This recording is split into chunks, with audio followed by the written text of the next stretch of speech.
Hello, Button Mashers. This is Draco here. Yeah, Draco. New show host from the old show hosts of the old show onto the new show. I know it's very confusing.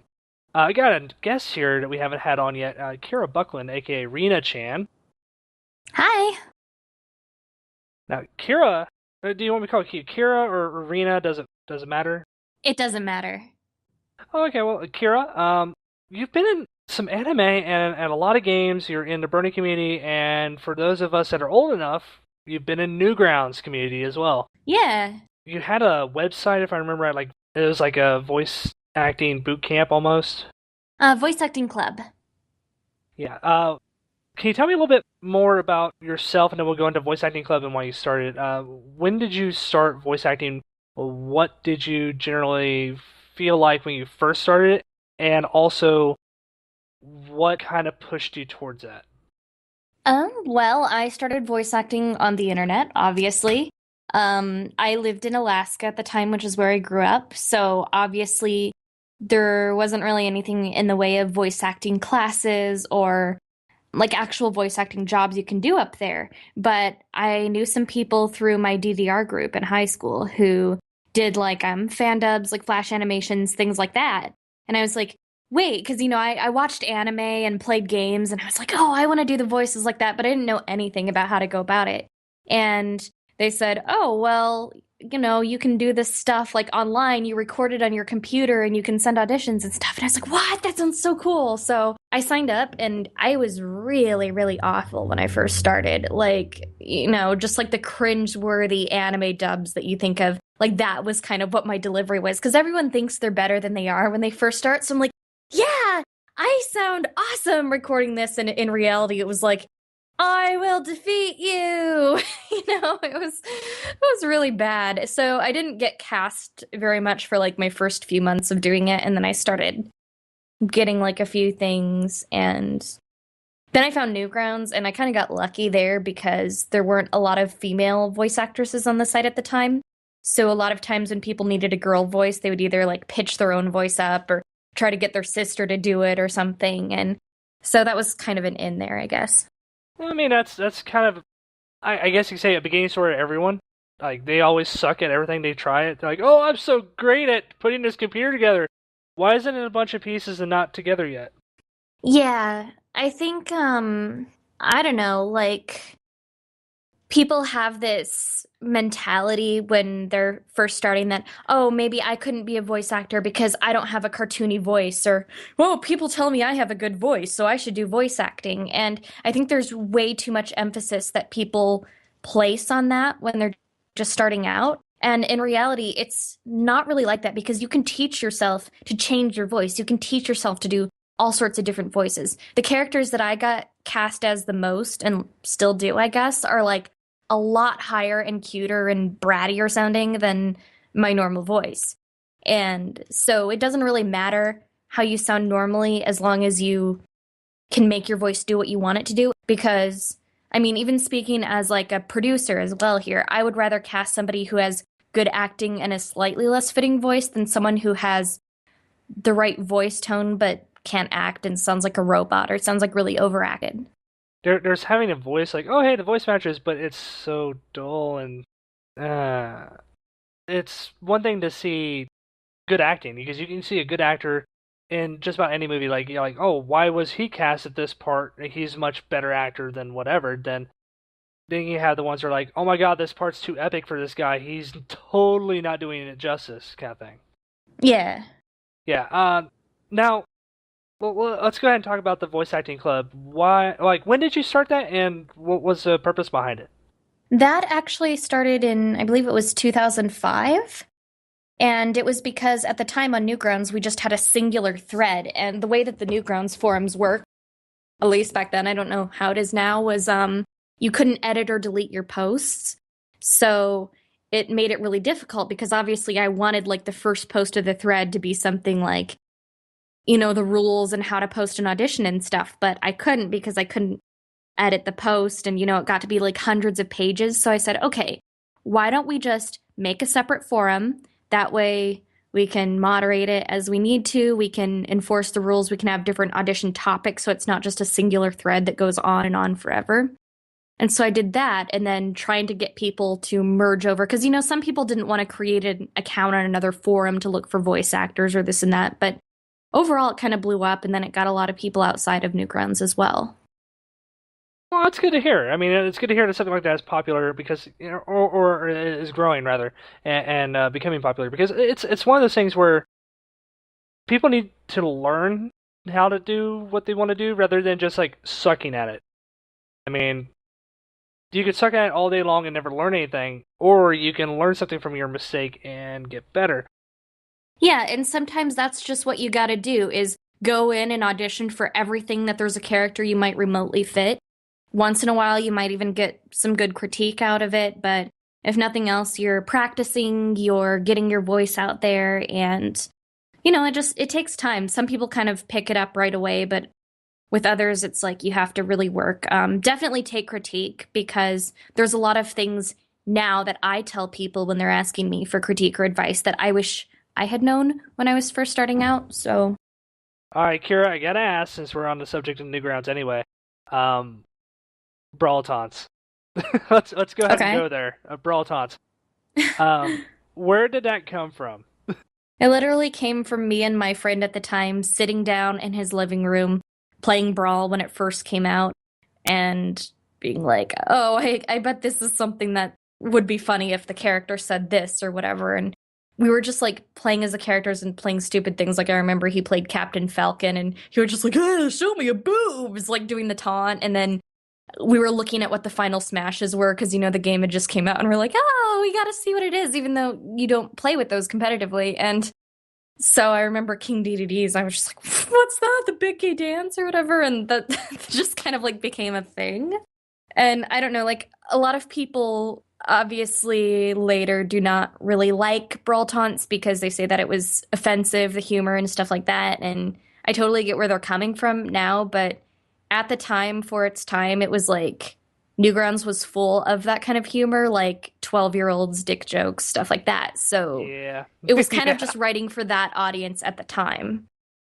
yeah. It was kind of part and parcel there. I mean, you had Metal Gear Awesome, you had Brawl taunts, you had a whole bunch, it's a whole slew of like fart jokes, boob jokes, and a whole bunch of other stuff on Newgrounds at any given time at any part of the day.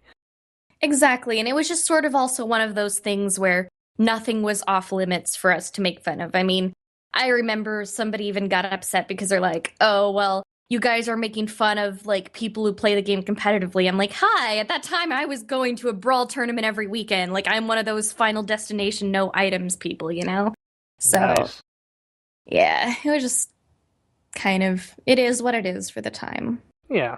All right. So, speaking of going up from there, Chris kind of had a thing called TTA back in the day that was sprite animated, had some voice acting to it. You're now in the revamped version called Tome as for Eva. Um, do you generally have that much energy, or did you have to like drink a bunch of Monster to get that much? Well, I'm pretty good at doing energetic characters overall, I'd say, because I don't know, like I'm not really a hyper person in real life, although I do drink a ton of coffee. I'm drinking coffee right now as we're doing this interview. But I don't know, I just like doing like characters that are kind of over the top, super energetic, stuff like that. And I guess it's always been sort of a specialty. You've been in quite a few video games, some known, some are unknown. I mean, you're in an Atelier game, Atelier Aisha. Mm-hmm. You're in Atlantica Online. Bravely Default, which is huge. Although, spoilers, you die. Yeah. You are every princess in Castle Crashers. um, which is kind of weird. No offense, it's like you got like 8 split personalities just about there. Oh, have you heard of Mugen Souls? Because there, my character literally has 8 different personalities. Oh, nice. Yeah, I haven't played much of Mugen to be honest with you. I'm not fighting type or Oh, the it's fighting not game the type. Mugen game. It's called Mugen Souls. It's like a JRPG for PS3. Oh no, I have not. Yeah. Okay, I need to buy this then. Oh man. Dynasty Warriors. That's a big like series, I guess you can call like in Japan at least. But I mean, we've had like a ton of Dynasty games. Dust and Legion Tale, which is a really good indie game. Dungeon Fighter Online. That's it got mixed reviews, but it is what it is. People like it. Heroes of New Earth. We have Luminous Arc 2, Mabel Story, Ragnarok Odyssey. I love the Ragnarok games, by the way. Skullgirls, which I think they just released Big Band not too long ago. Yeah, So when does your character come out? I don't know if she'll ever be playable. I want her to be. I've wanted that for so long because my biggest dream, I guess you could say, for voice acting is I want to be a playable character in a fighting game. But I don't know if it's ever going to happen because they did like the character vote thing and people wanted other new characters that they didn't Oh, know anything about yet. So that kind of honestly, I don't know sucks. if it's ever going to be a thing. Well, speaking of fighting games, Fighting is Magic is still not dead yet. Are you still the announcer for that? I mean, I recorded a long time ago, so if they're still doing a thing, I hope they keep me, but I don't know because they got the cease and desist and then last I heard they were going to make something different out of it, but I haven't heard anything about that. Well, according to their website, and also from like the big news of last year, Lauren Faust is helping them come up with character designs. Um, they have new character designs and they're working on hitboxes. They also have Skullgirl's new engine, so it's pretty much like I don't want to say set in stone, but it's pretty much like a boon and also a bane when you have someone big like Lauren Faust helping you. You've got to finish it, no matter what. You can't just say, "Oh, I quit." That would look terrible. So like you've got a ton of games under your belt. What was your first, and how did it feel to get put into a video game? What was my first game? I'm trying to think. Was it? No, I don't think it was. Was it Castle Crashers? It was because sometimes like you record and then it takes a long time for the game to come out. But I remember because Castle Crashers I got from Newgrounds. I recorded that from home.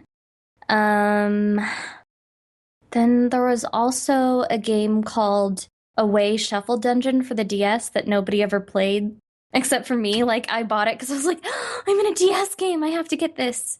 And yeah, it was like a few random villager characters in that. Hey, don't knock it, man. I mean, like to be in a game. How many people can say that they're in a game? True. I guess I know a lot of people who are in games, and I'm like, oh man, I wish I was in as many games as these people, but it's however you compare, I guess. Not everybody can be Jennifer Taylor or John DiMaggio for that matter. Jesus, he's in a lot of stuff.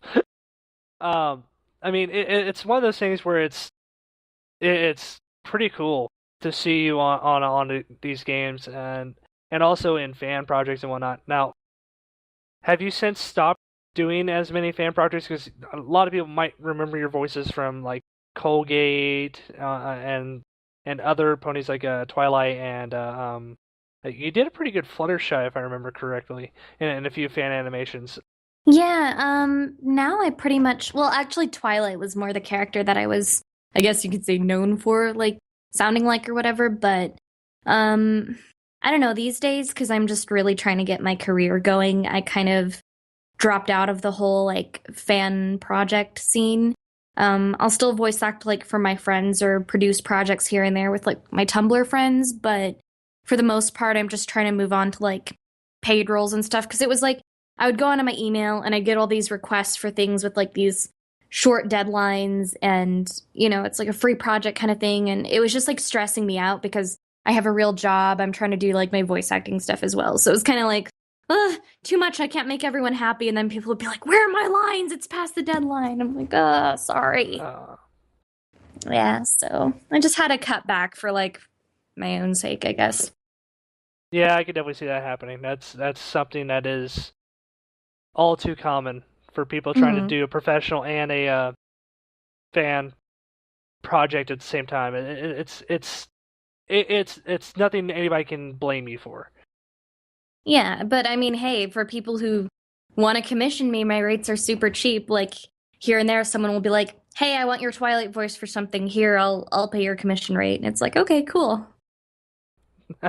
That's pretty. That is pretty cool. I mean, you get Twilight, and it's not as expensive as some other people might be.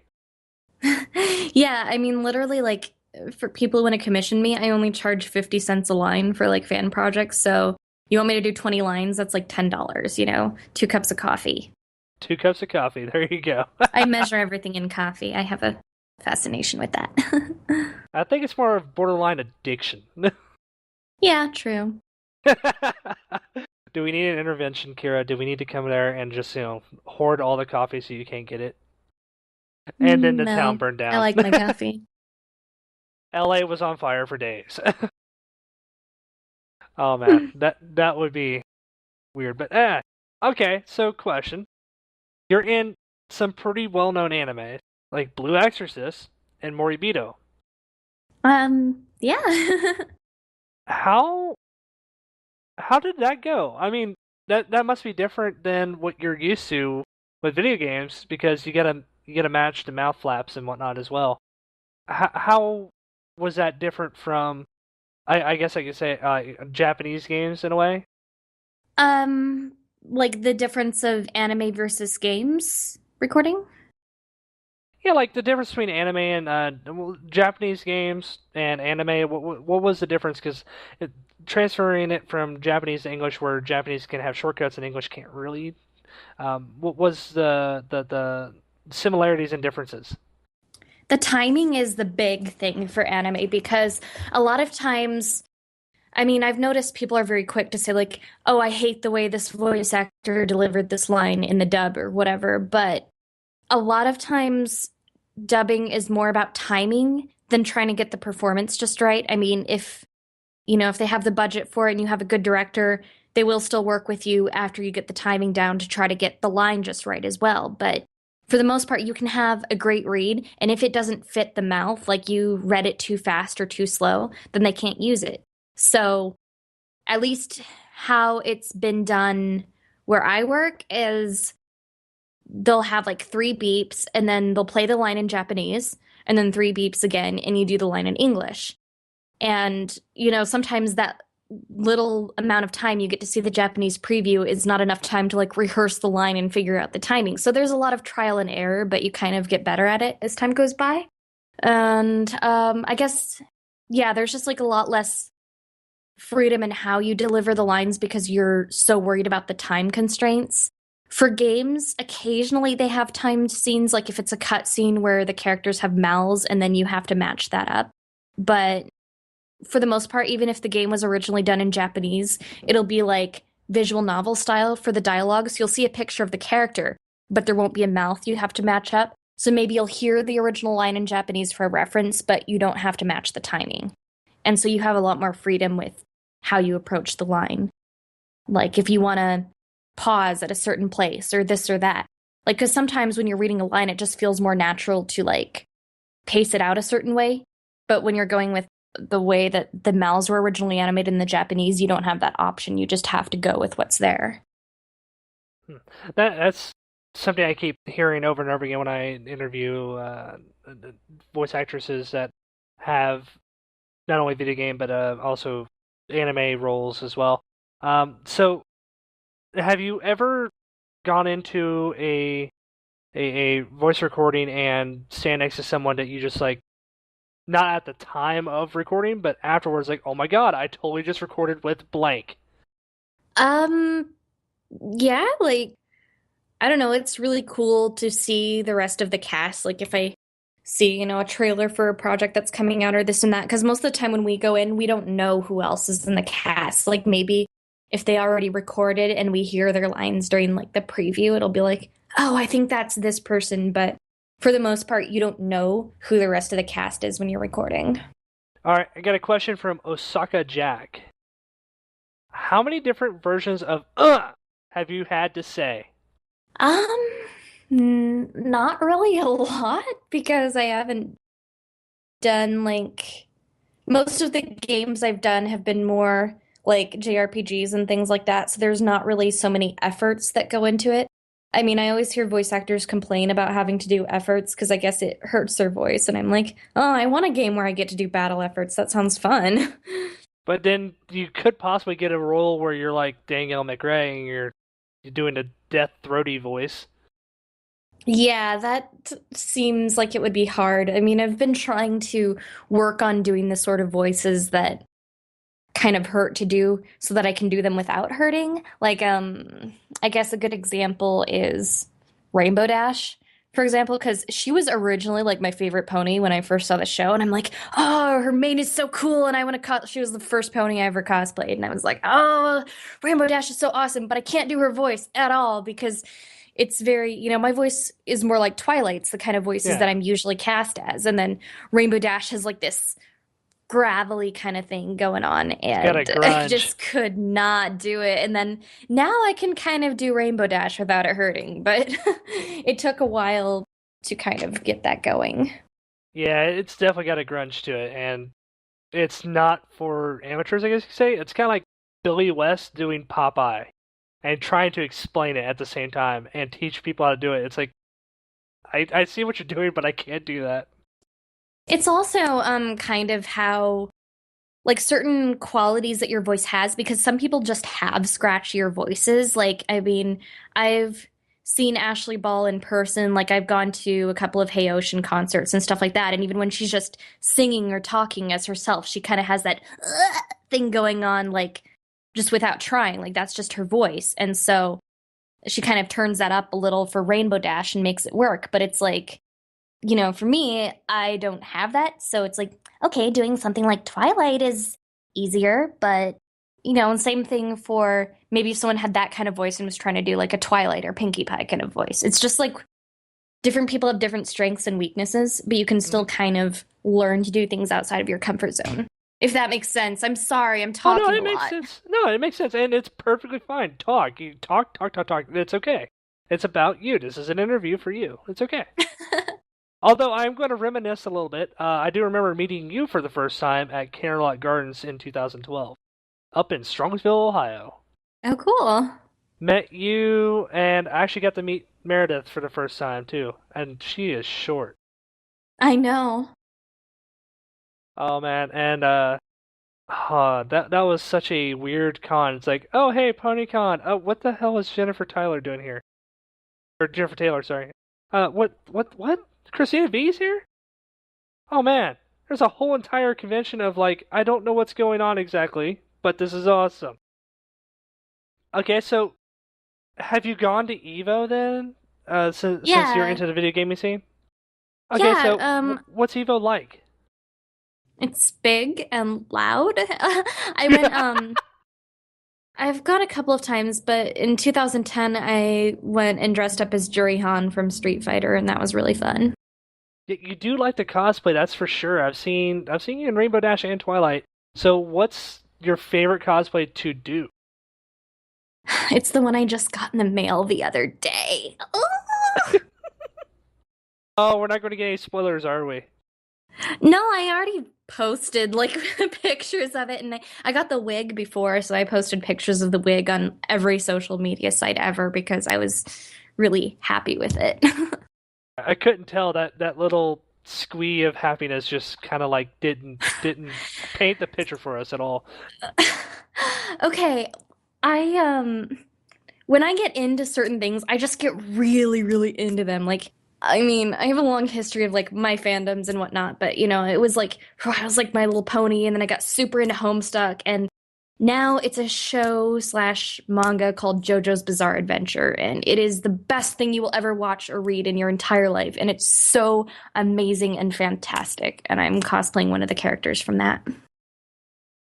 Yeah, I did notice you going over to Homestuck a little bit there. I've never personally read that, and I'm going to go ahead and say it. It kind of got turned off for me when the Homestuck people that are actually mean. There are some mean ones go around to pony conventions and completely just ruin people's times. I have never witnessed that or experienced that. I mean, I think in every fandom, you're going to have some bad apples, if you want to put it that way. um, I mean, I've met some Homestucks who are rude, an overwhelming amount of them who are nice. I've met some Brodies who are rude, a good amount who are nice. It's like Yeah. people are people, and no matter what they like, there's always going to be some people who are not considerate of other people or this or that, which is really unfortunate because it's like you're kind of representing your fandom when you go to a convention and you're dressed up and this and that. And I don't know, but some of the people are really young. Like a lot of the type of Homestuck fans that I see people complain about are like 13, 14. It's like we were all kind of dumb at those ages, probably. The ones that I hang out with are pretty cool. They're a bit older. They're all like really into the voice acting scene, and we all do projects together and stuff. Well, maybe I'll check it out then, because like I said, it just It's turned me off to long it a little though, bit. But beware. yeah, Like it's long, long, long read. I'm used to long projects. I read 8-bit theater for a long time. That is something I don't ever want to go back and reread. Oh my lord. 1,000+ comics ain't happening. But okay, so we're drawing to the end here. Is there anything you would like to promote or selflessly plug? Um, trying to think if I have anything cool coming up. Um, I can't really think of anything, to be honest. I mostly post like cats and JoJo's Bizarre Adventure and coffee on my Tumblr. Hey, cats and coffee, things you should not put together. Yeah. I'll do one for you. I mean, everybody should go out and buy Bravely Default. Not only is it an awesome 3DS game, it is an award-winning 3DS title. Oh, that does remind me. Super Danganronpa 2 coming out in the fall. That's one I'm really excited about. Super what? Super Danganronpa 2. Or I guess they're just calling it Danganronpa 2 over here. Okay, I was gonna say like that's a weird name. Danganronpa 2. Okay, I'm gonna have to check that out. Um, is there anything else you would like to advertise? Not that I can think of. Okay, where can people follow you and where can people request more information if they need so? Twitter at Rena-chan, pretty simple. My Tumblr is arachnidsgrip.co.vu. I have a Facebook page if you feel like liking that. That would be super awesome as well. And you also have KiraBuckland.com, correct? Yeah, that's like kind of my business website for businessy things, I guess you Okay. could say. Do you have a one for fan stuff like I do. It's just like renachan.com, but I don't really update it anymore since, like I said, I'm trying to move forward a little more. But I That's mean, I'm true. always on Twitter. I'm on Tumblr most late nights. Who isn't? Yeah. All right. Well, thank you very much, Kira. It's been a pleasure. It really has. And really, to be honest with you, coffee, now that I think about it, even back then at Candlelight Gardens, you were always about coffee where the nearest Starbucks was. All right, it's been a pleasure, and I hope to see you at more gaming conventions. Are you by any chance going to RTX or SGC at all in Texas? No, I can't really afford to travel out of state much. Okay, well, there's a lot of stuff coming your way. I mean, BlizzCon. I'm going to Anime Expo and Fanime because those are in my area more. That is true. Uh, Anime Expo is kind of big, so that is Yeah, it'll be fun. My friends and I are doing a big cosplay group and stuff. nice, and that's July 4th weekend, correct? Yeah. All right, everybody. This has been Kara Buckland. She's an amazing person. Follow her, but don't be weird. Just she's random. She's a good person. Don't be weird. All right, follow her. Buy some games that she's in. I mean, Dust and Bravely Default are wonderful games. Everybody should have them on their list. They're just wonderful stories, and Dust is an amazing feat among itself because it's basically done by like two or three guys, one guy for the most part. So get it, got it, good. Kira, thanks for coming so late, and I'm sorry I'm interrupting your coffee. No, no problem. All right, Have a good one. Thanks, and have a great one.